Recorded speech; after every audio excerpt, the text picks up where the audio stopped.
Hey guys, welcome back to my channel. In today's video, I'm going to show you how to find your account number in QNB. This is useful if you need your account number to receive money, share mobile details, bank details, or fill out a form.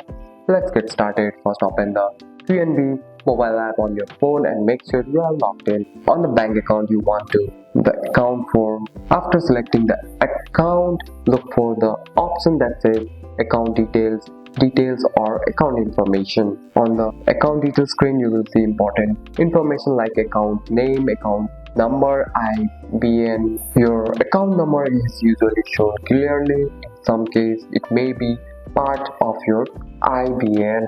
If only the IBN is shown, the account number is included inside the IBN. Press and hold the account number or IBN to copy. You can also tap the share button to safely send your account details by message or email.